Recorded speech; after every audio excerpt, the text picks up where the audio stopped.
জনগণ পরিচ্ছন্ন থাকলে জাতীয় পরিচ্ছন্ন থাকবে। আর পরিচ্ছন্নতা নাকি ইমানের অঙ্গ।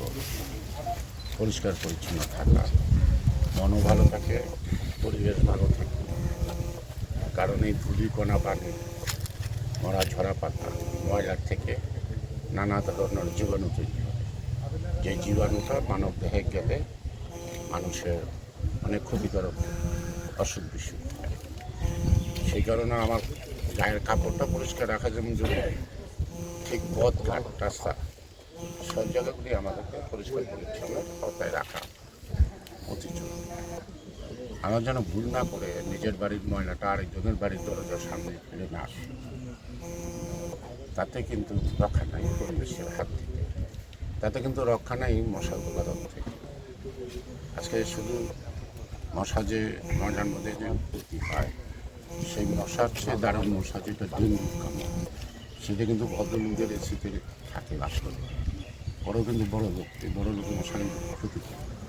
সেই কারণে আজকে গ্রামগঞ্জ হাট বাজার নয়, শুধু প্রত্যেকের বাড়ি পরিষ্কার পরিচ্ছন্ন রাখাটা প্রতিটি মানুষের জীবনের জন্য অতি জরুরি। আর এটার মধ্যে দিয়ে আশা করি যে আমাদের এটা প্রচেষ্টাটা ক্ষুদ্র আকারে হইল, এটা যদি আমরা জনগণকে অনুধাবন করাইতে চেষ্টা পারি, তাহলে যার যার অবস্থান থেকে সে যদি এই কাজটা করে, তাহলে হয়তো জাতি উপকৃত হবে, অর্থাৎ প্রকারান্তরে আমরাই উপকৃত। কারণ আমাদের একজন দুজন করি তো একটা জাতি।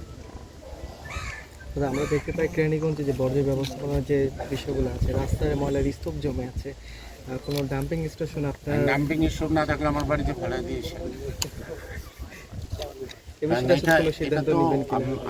আমাকে প্রশ্ন করে লাভ নাই, এটা একটা পর্যায়ক্রমে প্রয়োজন দেখা দিবে, আগে প্রয়োজন দেখা দেয় না।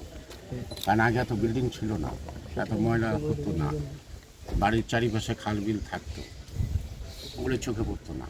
কিন্তু এখন যেহেতু এটা নগরায়নের টেন্ডেন্সি অপরিকল্পিত, এগুলো হবে।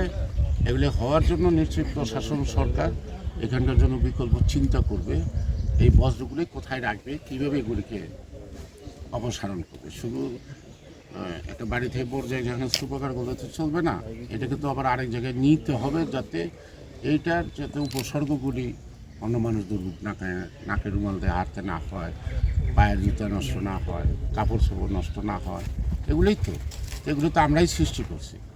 এখন আমাদেরকে এটা নতুন করে ভাবতে হবে যে এটাকে পরিত্রাণ পাওয়ার পথ থেকে শুধু আলোচনা সমালোচনার পত্রিকা লিখতে সমস্যার সমাধান করে না, বাস্তবতাকে উপলব্ধি করতে হবে। এবং বাস্তবতা উপলব্ধি থেকেই সকল মতামতের মধ্যে একটা বেড়ে আসবে বিকল্প